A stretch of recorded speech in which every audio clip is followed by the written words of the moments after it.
നിങ്ങളുടെ ഇഷ്ട പരമ്പരകൾ എക്സ്ക്ലൂസീവായി സൺ നെക്സ്റ്റ് ആപ്പിലൂടെ തികച്ചും ഫ്രീ ആയി. ഇപ്പോഴേ ആപ്പ് ഡൗൺലോഡ് ചെയ്യൂ. ശിവേട്ടാ, എന്റെ ചേച്ചിയുടെ സ്ഥാനത്തിരുന്നുകൊണ്ട് ഈ മോൾക്ക് വേണ്ടത് എന്താന്ന് വെച്ചാ ഞാൻ ചെയ്തോളാം. അതുപോരെ?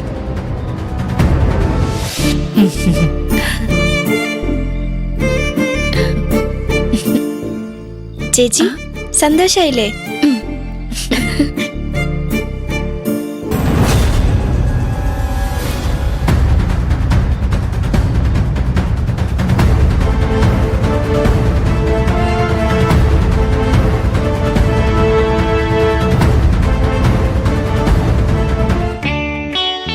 ശോഭ ഫോണെടുക്കുന്നില്ലോ അമ്മേ. ഉറങ്ങിക്കാണോ? ഉറങ്ങേണ്ട നേരമൊന്നും ആയില്ല. ഒന്നുകൂടെ നോക്കാം. മോളെ, ഒരു കൊട്ടേഷൻ ഫൈനലായി. ഒന്നും പേടിക്കണ്ട ഡാഡി, വർക്ക് നമുക്ക് തന്നെ കിട്ടും. രാജേട്ട ചായ. ശോഭേ, നീ നാളെ അമ്പലത്തിൽ പോകുന്നുണ്ടോ? അങ്ങനെയൊന്നും ആലോചിച്ചിട്ടില്ല. എന്നാ പോണം. നാളെ നമ്മുടെ ഒരു ടെൻഡർ കൊടുക്കാനുള്ളതാ. തിരുമേനിയോട് പറഞ്ഞ് ഒരു കാര്യസാധ്യ പൂജ ചെയ്യണം. ശരി, ഞാൻ ചെയ്യിക്കാം.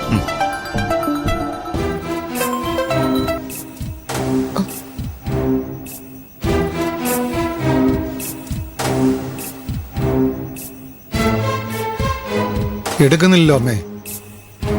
ഇന്നലെ ഇപ്പൊ നേരത്തെ ഉറങ്ങി കാണും. രാവിലെ നോക്കാം. നീ എന്താ ഫോൺ എടുക്കാത്തത്? ഞാൻ പിന്നെ തിരിച്ചു വിളിച്ചോളാം. എനിക്ക് കുറച്ച് തുണി മടക്കി വെക്കാനുണ്ട്. ആരായിരുന്നു ഫോണില്? അത് അമ്മായിയാ.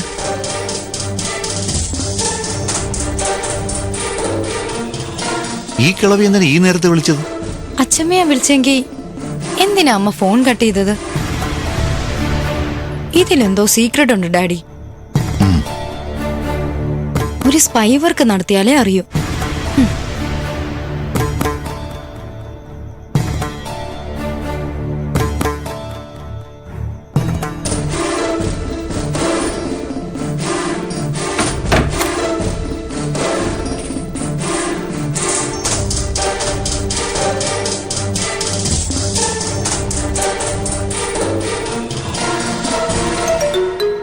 അമ്മേ, ശോഭ വിളിക്കുന്നുണ്ട്. ഒരു സന്തോഷ വാർത്തയുണ്ട് ശോഭേ. എന്താ ചേട്ടാ സന്തോഷ വാർത്ത?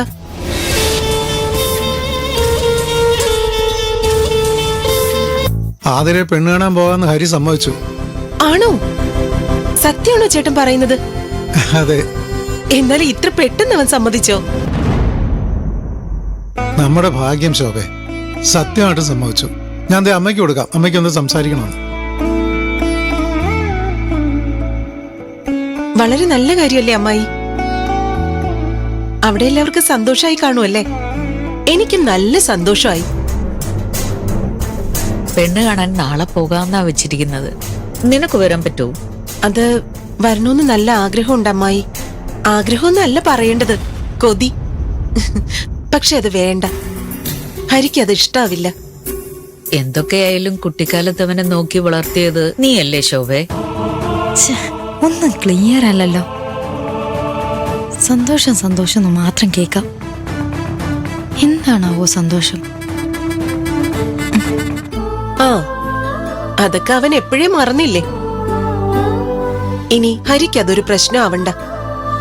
മാത്രമല്ല, ഞാൻ വന്നാലേ ഈ വീട്ടിലെ സർവമാന ദുഷ്ട മനസ്സുകളും അതറിയും.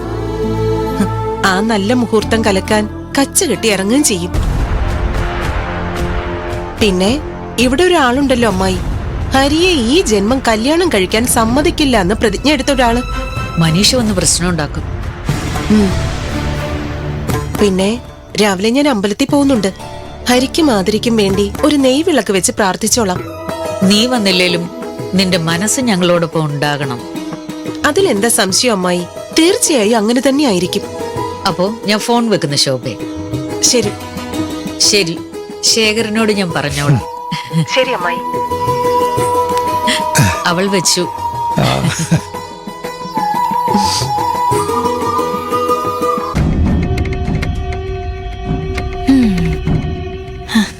എന്തൊക്കെയോ നടക്കാൻ പോകുന്നുണ്ട്. രഹസ്യമായിട്ട് വാച്ച് ചെയ്യാൻ ആകാശിനെ വിടണം.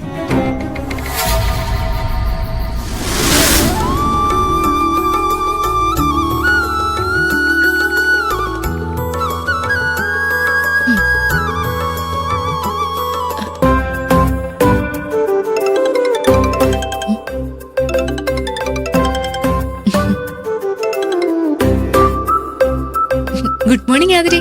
പറയേ. ആ ഗുഡ് മോർണിംഗ് പ്രിയ. നീ ഒരു കാര്യം ചെയ്, നീ നിന്റെ സ്കൂട്ടർ എടുത്ത് നേരെ എന്റെ വീട്ടിലേക്ക് വാ. എന്താ കാര്യം? എന്തേലും പ്രശ്നമുണ്ടോ? അതറിഞ്ഞാലേ നീ വരൂ എന്നുണ്ടോ? അതല്ല, ഞാൻ ഹോസ്പിറ്റലിൽ പോവാനേ ഇറങ്ങുമായിരുന്നു. വല്യച്ഛനെ അവിടെ അഡ്മിറ്റ് ചെയ്തിരിക്കുക. രാവിലെ എണീറ്റപ്പോ ഒരു നെഞ്ചുവേദന. അയ്യോ വൈകുന്നേരം വന്നാ മതിയോ? അയ്യോ, രാവിലെ ആയിരുന്നു നീ ഇവിടെ ഉണ്ടാവേണ്ടിയിരുന്നത്. എന്നെ പെണ്ണ് കാണാൻ ഒരാള് വരുന്നുണ്ട്, നീ ഇവിടെ ഉണ്ടാവണം. എന്താ പറഞ്ഞേ? പെണ്ണ് കാണാൻ വരുന്നെന്നോ? ഞാൻ കേട്ടത് തെറ്റിപ്പോയതാണോ? തെറ്റിയിട്ടൊന്നുമില്ല, ഞാൻ പറഞ്ഞത് തന്നെയാ നീ കേട്ടത്. എന്താ കഥ?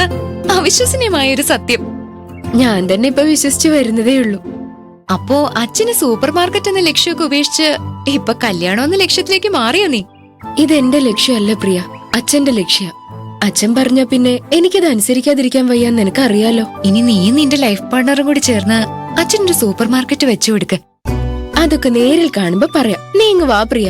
ഇപ്പൊ വരാൻ പറ്റില്ല ആതിര, ഹോസ്പിറ്റലിലേക്ക് പോയേ പറ്റൂ. വല്യച്ഛന്റെ കാര്യം കുറച്ച് കോംപ്ലിക്കേറ്റഡാ. ശരി, നീ എന്നാ ആശുപത്രിയിലേക്ക് പൊക്കോ. നമുക്കേ വൈകുന്നേരവും മറ്റോ കാണാം. നിന്റെ അച്ഛനോട് ഞാൻ അന്വേഷിച്ചു എന്ന് പറഞ്ഞേക്ക്. പറയാതിരെ. നീ മീരെ വിളിക്ക്, അവള് വരും. കൂട്ടുകാരികളിൽ ഒരാളെങ്കിലും വേണ്ടേ നിന്റെ പെണ്ണ് കാണൽ ചടങ്ങിന്? അതും രക്ഷയില്ല. മീര ഇന്നലെ കാലത്ത് അവളുടെ നാട്ടിലേക്ക് പോയി. അവിടെ ഏതോ ബന്ധുവിന്റെ വിവാഹമാണെന്നാ പറഞ്ഞ്. അയ്യോ, അത് കഷ്ടമായല്ലോ. ഞാനാണെങ്കി ഇങ്ങനെ പെട്ടും പോയല്ലോ. സോറിടാ. സാരില്ല, നീ നിന്റെ വല്യച്ഛന്റെ കാര്യം നോക്ക്, അതാണിപ്പോ കൂടുതൽ പ്രധാനം. ശരി ആതിരെ, പിന്നെ വിളിക്കാം. പ്രിയ ചേച്ചി വരുമല്ലോ അല്ലേ? ഇല്ല ഗോപികെ, പ്രിയയില്ല, മീരയില്ല. ഒരു വിഷമവും വേണ്ട, ഞാനില്ല ചേച്ചി. മീര പ്ലസ് പ്രിയ = ഗോപികയാണെന്ന് ഞാൻ ഇപ്പൊ കാണിച്ചു തരാം. ആഹാ, മാഡത്തിന് ഏത് ബ്യൂട്ടി പാർലറിനാ ട്രെയിനിങ് കിട്ടിയത്? പാർലറിൽ പോയി പഠിക്കാതെയും ബ്യൂട്ടീഷ്യൻ ആവാം. ഇത്തിരി കോമൺ സെൻസ് ഉണ്ടായാൽ മാത്രം മതി. ചേച്ചിക്ക് എന്റെ കഴിവിൽ എന്തെങ്കിലും സംശയം ഉണ്ടെങ്കിൽ നമുക്ക് സരോജിനി ചേച്ചിയെ വിളിക്കാം.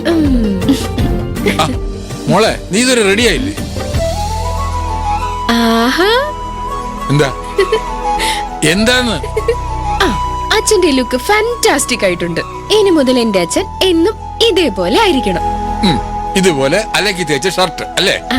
അല്ല, മുഖത്തുള്ള ഈ അലക്കി തേച്ച പുഞ്ചിരിയോടെ. നീ സന്തോഷിക്കുമ്പോഴൊക്കെ അങ്ങനെ ഒരു പുഞ്ചിരി എന്റെ മുഖത്തുണ്ടാവും മോളെ.